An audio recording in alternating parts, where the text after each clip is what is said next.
On s'est tous déjà sentis complètement submergés, avec cette liste de choses à faire qui semble ne jamais finir. Eh bien aujourd'hui, on va s'attaquer à deux grands défis du monde du travail, la procrastination et la charge mentale. On va voir ensemble comment on peut passer de cette sensation d'être sous l'eau à une vraie maîtrise de son temps et de son énergie. Ah, c'est la grande question, n'est-ce pas? On l'a tous vécu. Cette manie de repousser les tâches qui nous angoissent, ce n'est pas juste un hasard. C'est un mécanisme psychologique bien réel. Alors, allons voir ce qui se passe vraiment là-haut, dans notre cerveau. On va donc mettre des noms sur ces ennemis invisibles, la procrastination et la charge mentale. Pour commencer, c'est super important de bien les définir, de comprendre ce qu'ils sont vraiment. Parce que bien souvent, mettre des mots sur ce qu'on ressent, c'est déjà le premier pas pour reprendre le contrôle.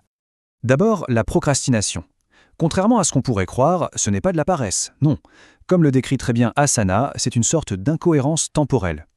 En gros, notre cerveau est câblé pour préférer la petite satisfaction tout de suite, maintenant, plutôt que la grosse récompense qui arrivera plus tard.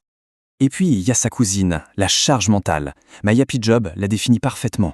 C'est ce bruit de fond permanent, cette liste de tâches qui tourne en boucle dans notre tête et qui ne s'arrête jamais. Un poids invisible, mais qui pèse lourd, même quand on a quitté le bureau. Attention, il y a une nuance très importante à faire. Avoir une charge mentale, c'est normal, tout le monde en a une. Le vrai problème, c'est quand on tombe dans la surcharge mentale.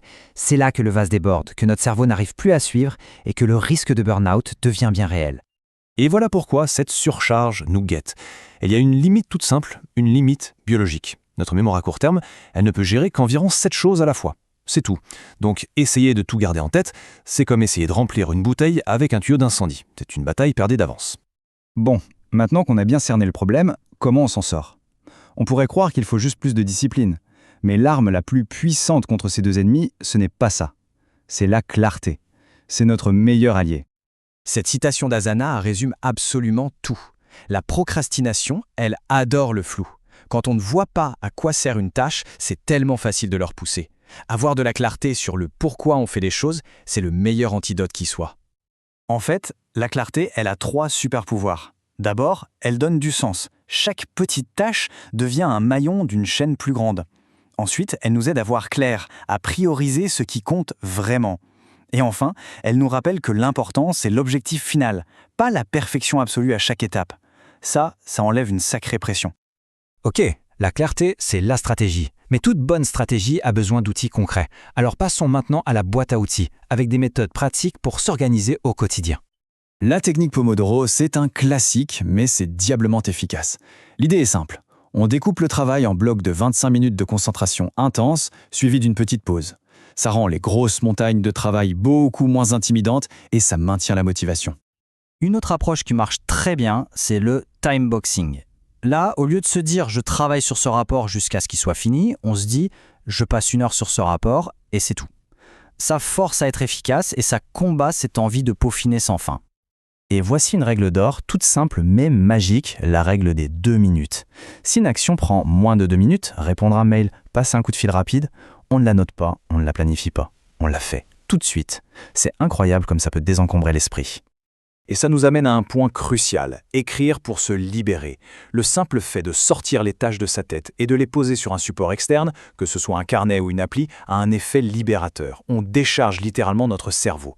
L'énergie qu'on utilisait pour se souvenir, on peut enfin l'utiliser pour agir. Bien, nos tâches sont organisées, c'est super. Mais ça ne sert à rien si on est interrompu toutes les 5 minutes. Aujourd'hui, la ressource la plus précieuse, ce n'est plus le temps, c'est notre attention. Apprendre à la protéger, c'est devenu une compétence absolument vitale. Alors, comment on fait pour défendre cette attention? D'abord, on oublie le mythe du multitâche. Notre cerveau n'est pas fait pour ça. Ensuite, on coupe les notifications, même pour 30 minutes. On se crée une bulle. Et enfin, on organise son temps par bloc dédié à une seule chose à la fois. C'est la clé pour être vraiment efficace. Protéger son attention, ça veut aussi dire savoir gérer les demandes des autres. Il faut apprendre à dire non, ou plutôt à dire oui, mais. Plutôt qu'un refus brutal, on peut proposer de négocier un délai ou demander de l'aide pour revoir les priorités. C'est une façon beaucoup plus constructive de poser ses limites. On a les outils, on a les stratégies, mais le vrai changement, il est plus profond. Il s'agit de passer d'une posture où l'on subit les choses à une posture où l'on est acteur. C'est le moment de reprendre vraiment le contrôle, de passer à l'action. Et ce passage à l'action, il commence souvent par quelque chose de tout simple, les mots qu'on utilise. Il y a une énorme différence entre une posture passive et une posture active. Par exemple, au lieu de dire qu'on est responsable de quelque chose, On peut utiliser des verbes d'action qui nous mettent aux commandes. Ce petit switch de langage change tout. Regardez ces expressions. Prendre en main, gérer, planifier. Ce ne sont pas juste des mots. Ils reflètent une mentalité proactive. Ils la renforcent. On n'est plus la personne qui reçoit les tâches. On est la personne qui les pilote. Ça change complètement la donne. Finalement, tout ce combat contre la procrastination et la charge mentale, ça se résume peut-être à ça. Le temps, on ne peut pas le gérer. Il est le même pour tout le monde. La seule chose qu'on peut vraiment diriger, la vraie ressource, c'est notre attention. La question à se poser n'est donc pas seulement « qu'est-ce que je fais de mon temps ?», mais plutôt « où est-ce que je choisis de mettre mon attention ?» Bienvenue. Aujourd'hui, on plonge dans une collection de documents assez éclectiques. C'est le moi, oui. Mais tout tourne autour d'un seul sujet, le monde du travail. On a vraiment de tout. Des articles sur la productivité, des guides pour réussir un entretien. Des analyses sur le jargon de bureau et même des textes de loi purs et durs. Exactement, sur le droit du travail en France. L'idée, en fait, c'est de décoder un peu tout ça pour en extraire ce qui est vraiment utile. Le concret. Oui, le concret.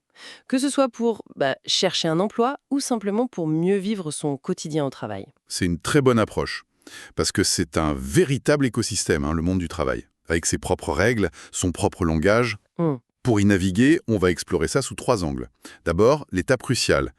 Comment on décroche le job? D'accord. Ensuite, une fois qu'on y est, quel est le cadre du jeu, surtout en France? Et enfin, on parlera d'un outil qu'on utilise tous les jours, sans même y penser. La communication. Parfait. Alors allons-y. Première étape, l'entretien d'embauche. Le grand classique. On y a tous été confrontés et il y a cette question qui revient tout le temps, celle qui fait un peu transpirer. Ah oui, la fameuse. Parlez-moi de votre plus grande réussite. Les sources qu'on a, notamment un article de Morgan Phillips, sont claires là-dessus. Le recruteur ne teste pas juste nos compétences, il cherche à comprendre nos valeurs, ce qui nous motive, et si on va, entre guillemets, coller à la culture de l'entreprise. Absolument. Et c'est une question qui ne pardonne pas l'improvisation. Non, ça c'est sûr. Plusieurs de nos sources, dont Morgan Phillips et Impact Pool, s'accordent sur une technique pour bien structurer sa réponse. Laquelle? La méthode STAR. STAR. D'accord, c'est un acronyme, j'imagine. Oui, c'est ça. Pour situation, tâche, action et résultat. En gros, c'est l'art de raconter une histoire professionnelle qui a de l'impact. Ok, la méthode STAR. Ça a l'air super efficace sur le papier. Mais est-ce qu'il n'y a pas un risque de paraître un peu robotique, trop préparé? C'est une excellente remarque. De donner l'impression de réciter une leçon, quoi. C'est le piège, oui. Le piège serait de l'apprendre par cœur. Il faut le voir comme une trame, un squelette pour son histoire, pas un script. D'accord, juste une structure. Voilà. La clé, c'est de l'utiliser pour être clair, concis, mais sans perdre son authenticité. Prenons un exemple concret tiré des documents. Un commercial veut parler de la fois où il a réussi à convaincre une ville de passer à l'éclairage LED. D'accord. Comment ça se traduirait avec STAR, alors? Alors, d'abord, la situation. Il pourrait dire « Mon entreprise vendait un nouvel éclairage LED, plus cher à l'achat, et je devais le vendre à une petite ville, très attachée à ses vieilles ampoules. » Ça, c'est le contexte. Ok. Ensuite, la tâche, l'objectif. Mon but était de vendre pour 100 000 € de matériel en surmontant les réticences sur le coût initial. Clair et chiffré. Exact. Puis, l'action. Qu'est-ce qu'il a fait concrètement? J'ai monté un dossier complet sur les économies à long terme, j'ai organisé des démonstrations pour les élus, les habitants. Il a été proactif. Et vente moins d'1 an après. Ah oui, là, l'impact est indéniable. On voit que c'est une histoire, avec des chiffres, un impact. Ça rend le succès tangible, réel. Ce qui est intéressant, c'est que la méthode force à se concentrer sur l'impact final, pas juste sur la liste des tâches. C'est ça. Et c'est la même logique pour le CV d'ailleurs. Une source de Job Impact insiste vraiment là-dessus. Il faut utiliser des verbes d'action. Bah oui. Ne plus écrire organisation de séminaire, mais plutôt quelque chose comme pilotage de l'organisation du séminaire annuel pour 200 employés en collaboration avec une équipe de 4 personnes. La différence est énorme. C'est le jour et la nuit. Ça transforme une simple description de poste en une preuve de compétence. La source liste des verbes comme coordonner, mettre en œuvre, rationaliser. Oui. C'est un vocabulaire qui montre qu'on est acteur, pas spectateur. Et ça nous ramène à la base, ce que rappelait le podcast Pro en français. Pour bien démarrer, il faut maîtriser le quatuor de base. C'est-à-dire? Entretien d'embauche, lettre de motivation, stage et bien sûr, le CV. C'est le kit de départ en quelque sorte. Le kit de départ. D'accord. Alors, imaginons que ce kit a fonctionné, le poste est décroché, Bonne nouvelle. on signe le contrat et on entre dans un cadre bien précis.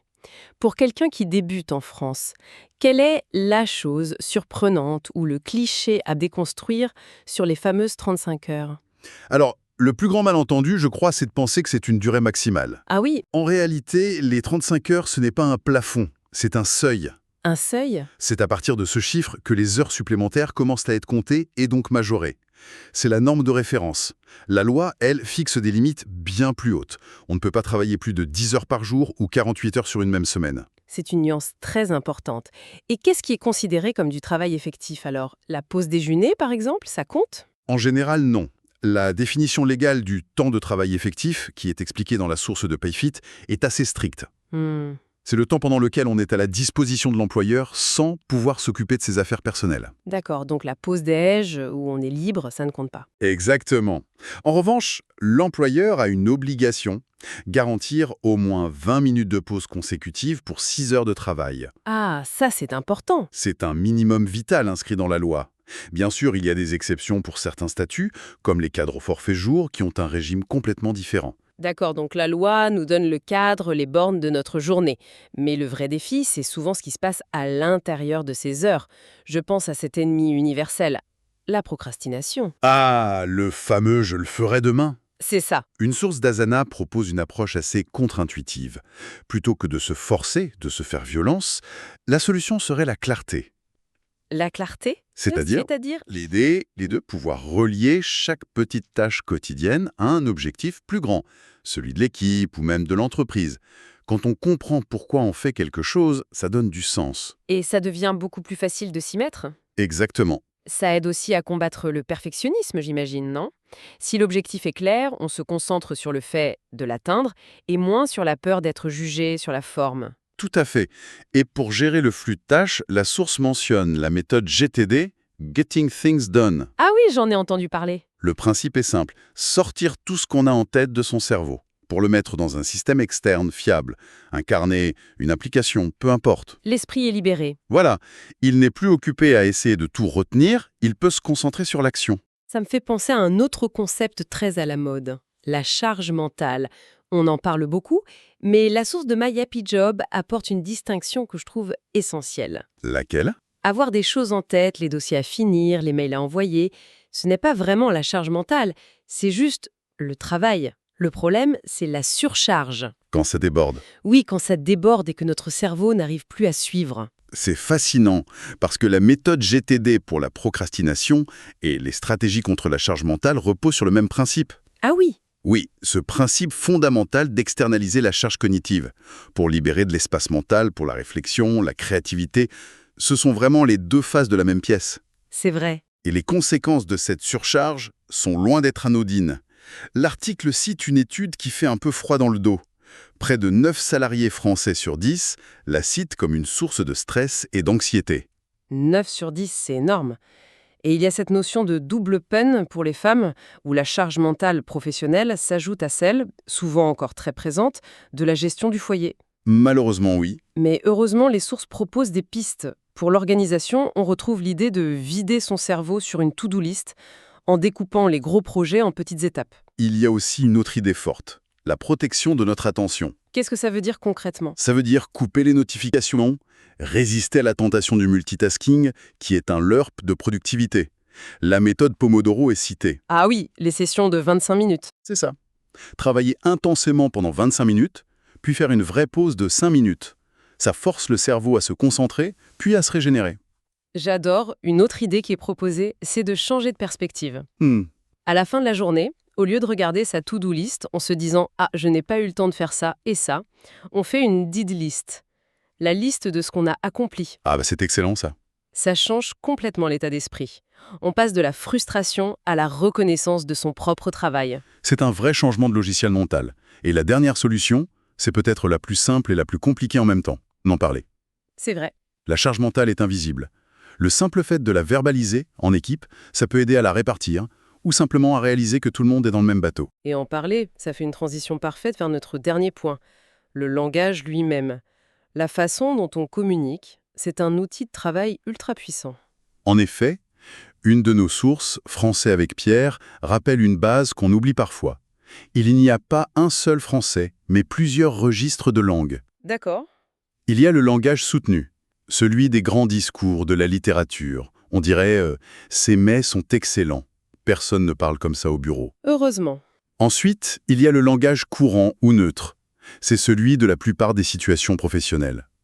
La phrase devient « ce repas était très bon ». Ok, logique. Et enfin, le langage familier, entre amis. J'ai adoré la bouffe. Ce qui est intéressant, c'est que les manuels de français pour étrangers enseignent surtout le registre courant. Ah oui, Du coup, ça peut créer un choc quand ils arrivent dans une entreprise et qu'ils entendent tout le monde utiliser des expressions plus naturelles, plus familières. donc l'enjeu est de maîtriser le registre courant, mais de l'enrichir pour qu'il sonne plus naturel, moins scolaire. C'est tout à fait ça. Et le blog French Touch donne de très bons exemples. Au lieu de toujours dire « commencer », on peut utiliser « se mettra ». Mhm. Pour varier de « très bien », on peut dire « excellent »,« formidable ». Remplacer le systématique « je pense que » par des nuances comme « j'ai l'impression que ». Ça rend le discours plus fluide. Il y a aussi tout un vocabulaire spécifique au monde du travail. Le site TalkPal liste des expressions autour de la responsabilité. J'aime bien « être à la hauteur », Oui, qui veut dire avoir les compétences pour une mission, ou avoir des comptes à rendre, qui rappelle qu'on est responsable de ses actions devant quelqu'un. et la langue est vivante. Une source sur le vocabulaire francophone des affaires montre bien comment elle s'adapte. Pour éviter l'anglicisme coaching, on a créé accompagnement professionnel. C'est pas mal. La source donne aussi un exemple amusant de diversité régionale. Au Québec, un food truck, c'est une cantine mobile. Une cantine mobile. J'aime bien. Et ce n'est pas si éloigné de l'aboki en Côte d'Ivoire, qui désigne un petit restaurateur de rue. Toute cette richesse, ça peut aussi être une source de complexité. Une thèse de Jean-Alix Louis-Charles met le doigt sur un phénomène intéressant pour ceux qui apprennent le français. La fossilisation. La fossilisation, Oui, c'est quand une erreur, une mauvaise préposition ou une construction de phrase incorrecte est tellement répétée qu'elle s'incruste et devient presque impossible à corriger. elle se fossilise. Joie. C'est ça. Au final, maîtriser le langage professionnel, ce n'est pas juste une question d'avoir un plus grand vocabulaire, c'est une forme d'intelligence sociale. Oui, exactement. C'est savoir quel outil utiliser, dans quelle situation, pour construire une relation de confiance et asseoir sa crédibilité. Si on fait le bilan, on a un parcours assez complet, je trouve. On est parti de l'entretien, avec une méthode comme STAR pour bien raconter ses succès. On a décrypté le cadre légal des 35 heures en France. On a ensuite exploré les défis du quotidien, comme la procrastination et la surcharge mentale. En voyant qu'il reposait sur ce besoin de libérer notre esprit. Oui. Et on a terminé sur les nuances de la langue, qui est finalement notre outil de travail principal. Et pour laisser une dernière chose à méditer, j'aimerais repartir de cette idée de fossilisation. D'accord. L'auteur parlait des erreurs de langage qui s'incrustent. Mais je me demande si ce risque ne nous guette pas tous dans nos carrières. Est-ce qu'on ne risque pas de fossiliser certaines de nos habitudes professionnelles? C'est une bonne question. Pas des erreurs de français, mais des manières de gérer notre temps, des réflexes face au stress, des automatismes dans notre façon de collaborer. La question reste ouverte. Est-ce que le développement professionnel, tout comme l'apprentissage d'une langue, ne demande pas une vigilance constante pour s'assurer que nos propres habitudes ne deviennent pas, à leur tour, des freins?